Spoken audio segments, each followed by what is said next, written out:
Hey, Pop Rockers, welcome to another episode of the podcast. But right now, today's guest is Sunshine Bottled into a Song, an artist who blends heartfelt storytelling with pop country sparkle. Chloe Styler has been turning heads with her charismatic melodies and infectious energy. And she's here to prove that music isn't just heard, it's felt. From festival stages to your playlist, she's the kind of artist who makes you want to dance, cry, and text your ex all in the same chorus. Buckle up because this interview is about to get funky, fresh, and a little bit cheeky. Chloe Styler, welcome to Pop Rock Radio. How are you? Thank you for having me. I'm great. How are you? Oh, I'm really good. I've had a bit of a break recording and we're getting back into it again, and it's good to have you on board. Now, great to be here. Yeah, I've just got to find it. Here we go. Placeholder, your latest track, come out on November 14. How is it going for you? It's doing well. I mean, people are resonating with it, and that's all that I can ask for. It did obviously get some support on radio and playlisting as well on Spotify and Apple Music. But the main thing for me is that people have messaged and told me that they're loving the song or that they can relate to it, and that just means the world. Yeah, well, I had a good listen to it yesterday, and it is a great track, great pop country track. Thank you. I've got a few questions, like how did you come up with the track, the lyrics? Was it your writing? How did you come up with it? So I co-wrote the song with some friends in Nashville earlier this year. I took the line that I feel watered down. I took those words into the right, and then I just yapped for about half an hour about the situation, and the girls very quickly picked up what I was putting down, and we started just writing a song with literal conversation I was having. So it was a group effort. I love a group project. And then I brought it home and I recorded it with my friend Ethan in Sydney. Yeah. Do you have any special, shall we say, superstitions or anything you do before sitting down to write a song? Not really. Writing with other people is really interesting because you get to learn their way of doing things as well. So I use it as an opportunity to just absorb and take in as much as I can. When I'm writing by myself, I usually sit down at my piano and just start word vomiting as well. So it's just basically, as long as I'm staying true and honest to myself and my experience at that moment or whatever I'm singing about, then I know that I'm going to get some kind of song that might be worth something in the end. Who knows? All right. Your songs often balance like a bit of vulnerability and catchiness. How do you decide which personal experiences to add to the tracks and which ones should be shared and shouldn't? Honestly, I kind of just share everything except the person's name. I'm very honest and authentic in that sense, that I find that's how I resonate and relate with people the best, because if I'm being honest, they can see that. Obviously, I try and have like a bit of a delay. So once I've lived something, the song doesn't usually come out for at least like a year, because you've got to write it. You've got to record it. You've got to get it out. It's a process, but Placeholder is the first song in my 8 years of releasing music that I've released at the time of feeling the emotions, and it's a bit of a different experience. I'm not sure how I like it, to be honest. Yeah. So you're from, is it Brisbane or the Gold Coast? Goldie. The Gold Coast. Yeah. I've got to, like, we've interviewed a lot of country artists from the Gold Coast. Is there something in the water there, or is it, what's happening? We have a really great music scene, full stop. So every genre, it kind of thrives here. We're very lucky. We have this week the Gold Coast Music Awards happening. So we do have a really beautiful community and thriving scene. I think country just has come in because of, I don't know, for me at least, it's that I have that desire to tell a story in my songwriting, and I listen to a lot of country music. My parents played a lot when I was growing up, so I found my own little lane in the genre. But I mean, like, we've got like Casey Barnes, we've had I think James Johnston used to live on the Gold Coast. Southeast Queensland itself has a really great hub now for the country scene, which is really inspiring and cool to see. Yeah, and it's not far from all the country bashes as well. Yeah, exactly. And I mean, we've got the scenic rim not far off the Gold Coast, so there are rodeos and things happening every weekend. It's less than an hour's drive. You can find things like that to do. So I think people are starting to see the countryside of the Gold Coast, and it's exciting. Do you reckon Gold Coast could knock off Tamworth as a country music? Oh, no. I don't think anybody could knock off Tamworth. It's just the mecca of country music in Australia. I love it. I love going every year to see my friends and just to soak it all up. Yeah. How was Nashville? Amazing. I love that place. It's like just running through my veins at the moment. I go as much as I can. I went earlier this year and a couple times last year. So I try and get back just to, again, soak it all up and be inspired and bring all of that home and fill my cup up. So it's just also a really fun town, full of things to do and lots of touristy attractions. So it's a fun time. Did you bump into any other Aussie artists over there while you're there? Always. You feel like you walk 10 steps down the street and you run into an Australian, especially in June at CMA Fest time. So it's pretty Aussie heavy now. We're taking over the world, which is good, a good thing for us in our music. So hopefully we can take over Spotify. That'll be a good thing. So if you could design the perfect listening environment for your music, not a venue, but more of a mood or a setting, what would it look like and how would it feel? Driving, rain, but not like pelting down rain, just a nice amount of rain. Maybe sunset around that dusk time. And just, you're alone in your car and you're in your feels. Cool. Oh, excuse me. It happens every time. As soon as I get on the microphone, put the microphone on, one or two things happen. I get an itchy throat or the dogs start fighting. Today I got itchy throat.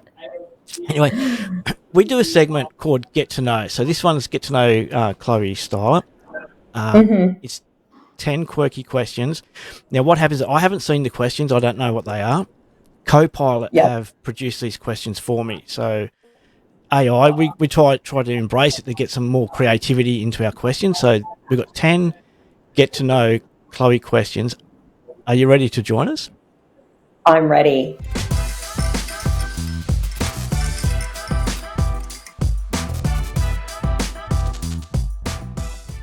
Now that we've set the stage, it's time to flip the script, forget the press release and polish bios. This is the part where we get weird, wonderful and widely personal. Chloe, these are the questions no one else dares to ask. Are you ready? Are you ready? I'm ready. I'm ready. Okay. If your guitar could spill one secret about you, what would it say? That I'm dramatic. Dramatic? That's good. You're stuck in a karaoke bar with your teenage self. What song do you both sing and who nails it?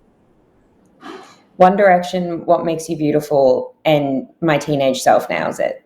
Cool. If your music had a flavour, what would it taste like and what drink would you pair it with? It tastes like Reese's Pieces because I'm obsessed with them at the moment, and I would pair it with water because it's super sweet. Yep. All right. Where are we? If you... what's the most random thing you've Googled while writing lyrics? If you ever have. I Google so many random things when I'm writing. Sometimes it's literally just the definition of a word to make sure that I've got it right. Yeah, maybe just definitions. Cool. If you had to write a breakup song about a household appliance, which one gets the chorus? Probably my air fryer because I have moments with it. We have a love-hate relationship. Now, I told you these questions are quirky and I like it. Yeah, so these are going to be out there forever now. So if anyone searches them, they're going to get these answers. What's your go-to guilty pleasure track that you'd never admit to on stage but might confess here? I would confess this anywhere, but Love Song by Sarah Bareilles. Yep. Wasn't that the track that Katy Perry copied? I don't know. I know she did. It might not have been Love Story, but Katy Perry actually copied one of her songs. And do you know how you have all these? It was the music, the actual music. Do you know how artists normally, as soon as someone copies it, there's a court case going. Sarah Bareilles turned around and said that she could use it. Had no complaints with her using it. If it makes the song better, it makes the music better. Go for it. And I thought that was amazing. It was, it was really good. Where are we? Back to the questions. If you could headline a gig in any bizarre location, such as a roller rink, a rooftop car park, or a laundromat, could be anywhere, not any of them three, but which one would you do? Like the Great Barrier Reef. Yeah. That would be cool. Somewhere on an island, like really exclusive. Yeah. Now the dogs are starting to get into it, so sorry if they interrupt. It's okay. What's one lyric you've written that made you laugh out loud, and did it survive the editing process? I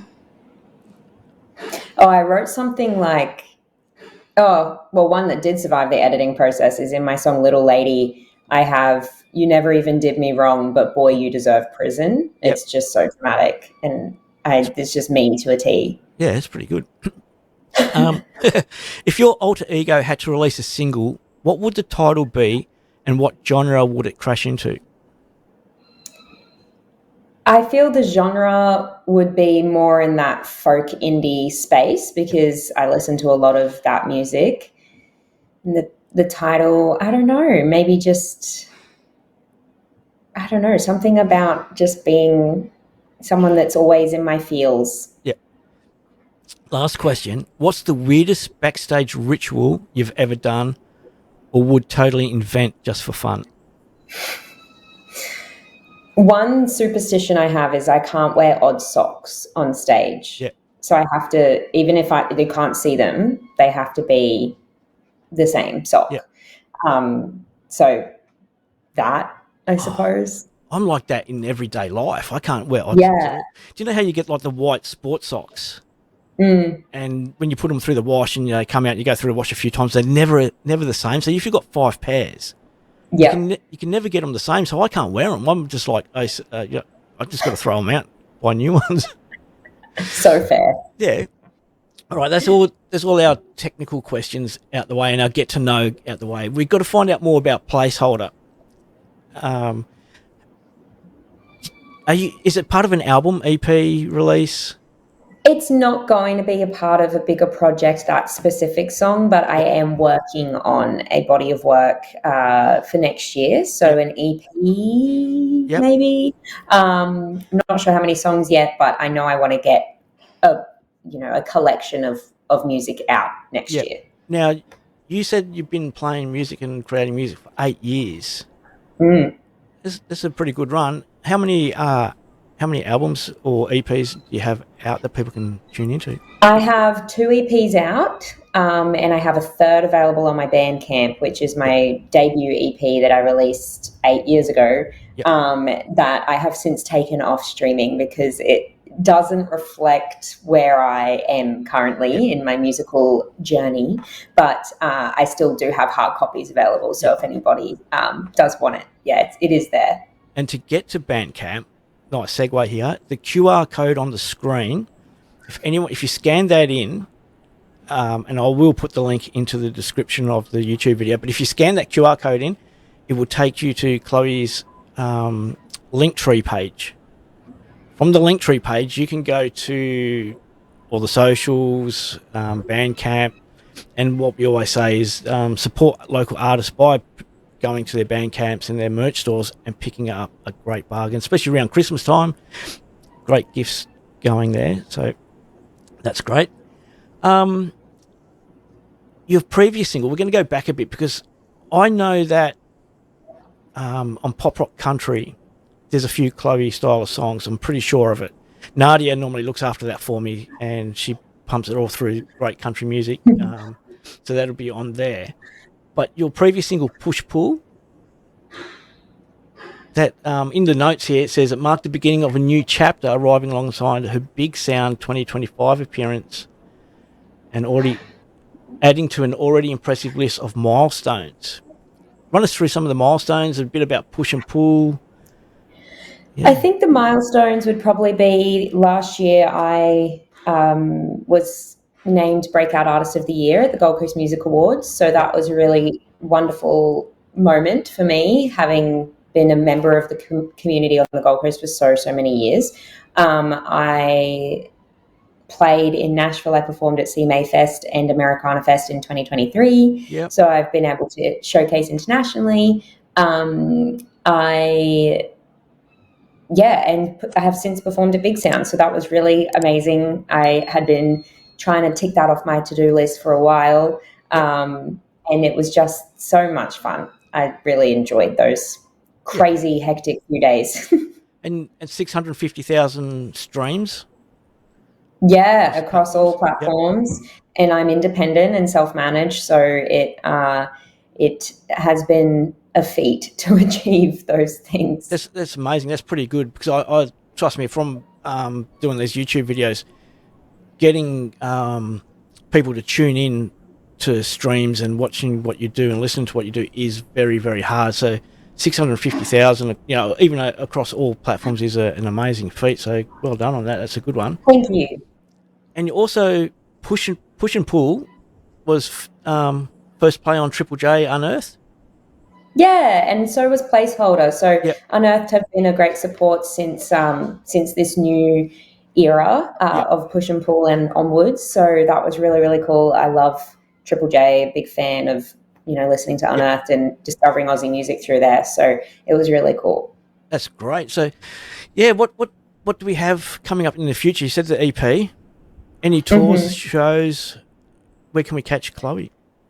Well, honestly, the end of this year is wrapping up really fast. It's going to be Christmas before we know it. I am performing at the Cooley Carols on the Gold Coast. So I've never performed a Carols event before, but I love Christmas, and I have convinced my band to also love Christmas. So we will be doing a Carols set on December 14th. But then next year, I'm now just in the works of trying to organize a local Brisbane show. I do notice I have a few more listeners in Brisbane, so I'll do something up there. And I haven't put a show on in Brisbane at that point it will be nearly 2 years. So it'll be really fun. But the rest I just kind of figure out along the way. I do all my own bookings as well. So I have my work cut out for me trying to find things to do, but I'm sure things will pop up. Yeah, that's amazing. That's great. It's really good to see artists that really take control of their own career and get things going. And it is really hard. So well done on doing that. That's an amazing thing. Thank you. I'm hoping one day I have people on my team that can help with those things. But in the meantime, I love being able to direct my path, Yeah. Got one last question for you. It's not on the list of anything, but you just mentioned it, so I've got to ask. Do you have any Christmas songs that people can download? That's funny you say that. I do have a Christmas song. I haven't recorded it, but I am going to be doing a little thing before Christmas, so people can. I don't want to give too much away yet, but if anyone likes Christmas songs, I have a Christmas song that I will be giving to people via download, internet download. So just stay tuned, and that will be getting announced actually pretty shortly. So I'm excited. I wrote this song. It's hilarious. I wrote it on Halloween with my friends in Nashville last year. So we wrote a Christmas song on Halloween, thought it was a joke, but it ended up being a really cute little song. So I want to show people. Will it be part of the Cooley set? Yes, it will. Yeah. And if people don't know, Cooley's Coolangatta, isn't it? Yeah. Wicked. So Chloe, well done. Congratulations on the tracks. Congratulations on a music career that's growing and growing. And hopefully your Christmas song will knock off Mariah Carey, and big things for you. Thank you for joining us. Thank you so much. I've really enjoyed it. Okay, I've got one last thing to read from Copilot, and then there we go. And here we go. And that's let me put it into a spot so I can actually see it. So I can make it easier to read. And that, folks, is Chloe Styler, proof that pop country can be heartfelt, funky, and just a little bit mischievous. From guilty pleasure tracks to existential gig locations, she's given us more than just answers. She's given us a vibe. If you're not already streaming her music, you're officially behind the curve. Go fix that, then come back and thank us later. Chloe, thank you for bringing your sparkle tonight. This spotlight was all yours. So thank you, Chloe. Thank you.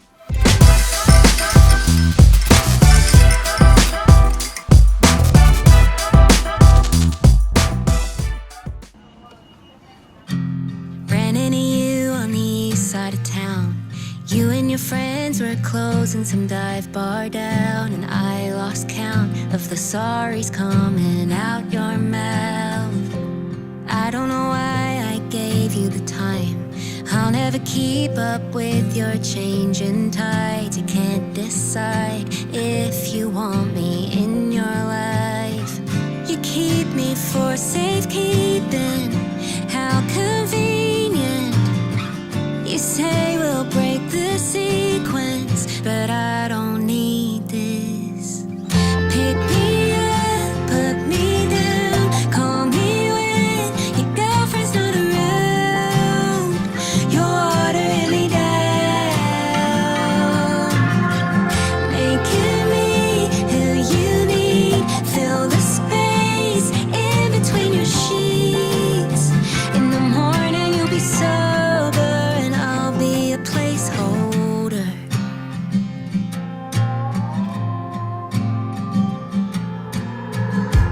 What a surprise you learned to commit to some other girl on some other continent. Yet here I sit in your cul-de-sac and you're leaning in. You keep me for safekeeping. How convenient. You say we'll break the sequence, but you don't mean it. Pick me up, put me down, call me when your girlfriend's not around. You're watering me down, making me who you need. Fill the space in between your sheets. In the morning you'll be sober and I'll be a placeholder.